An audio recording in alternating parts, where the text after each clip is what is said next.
Salut les amis, bienvenue sur Chrétien Philippe. J'espère que vous allez tous et toutes bien.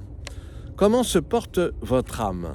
Lorsque le matin nous rencontrons un membre de notre famille, un ami, un voisin, etc., il est de bonne loi de s'enquérir de sa santé, sous-entendu physique et morale.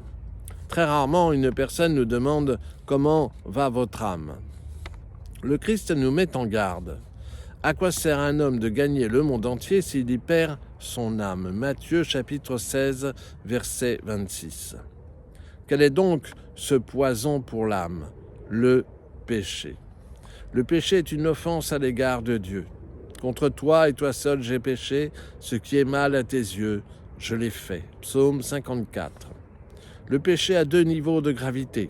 Le péché véniel est raflure à notre état de grâce, une plaie superficielle. Et plus grave encore, le péché mortel, une plaie profonde, une véritable nécrose des tissus, rompant définitivement notre état de grâce. Les fondamentalistes prétendent qu'il suffit de demander pardon directement à Dieu en confessant ses péchés. Confessez donc vos péchés les uns aux autres. Jacques chapitre 5 verset 16.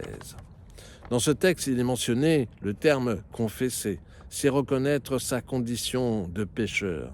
Mais le texte n'évoque nullement la notion de pardon. Les fondamentalistes occultent les paroles du Christ aux apôtres.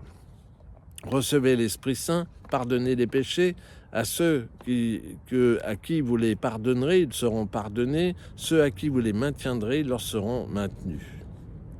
Jean chapitre 20 verset 22.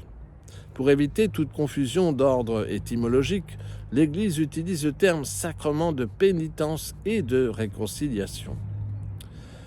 Le prêtre pardonne les péchés, non en son nom personnel, mais en vertu des pouvoirs du sacerdoce du Christ, grand prêtre par excellence. Hébreux chapitre 2 versets 17 à 18.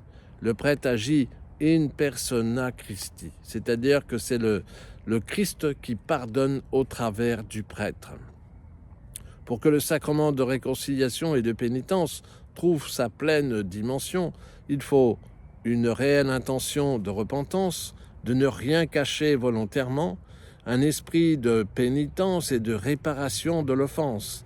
Exemple, se réconcilier avec une personne que l'on a blessée. Le prêtre ne juge personne, il a déjà tout entendu. Il est conscient de la tentation, car s'il est un prêtre, il est aussi un homme. N'hésitez donc pas à recourir à ce magnifique sacrement de pénitence et de réconciliation.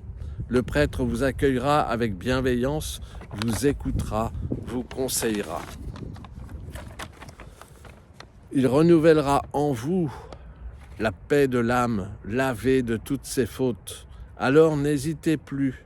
Même si vous ne vous êtes pas confessé depuis longue date, dites-lui d'emblée « je ne me suis pas confessé depuis très longtemps ». Les prêtres sont habitués et il vous aidera. Ainsi, Dieu pardonne nos péchés par le ministère du sacerdoce, institué par le Christ et transmis à ceux qui ont reçu le sacrement de l'ordre.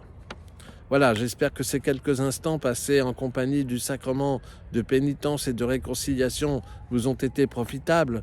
N'hésitez pas à vous abonner, à partager cette vidéo, à me faire part de vos commentaires éventuels. Vous pouvez désormais nous rejoindre sur notre page Facebook intitulée Chrétien Philippe. Et en attendant le plaisir de vous retrouver, je vous dis à bientôt et surtout, soyez bénis.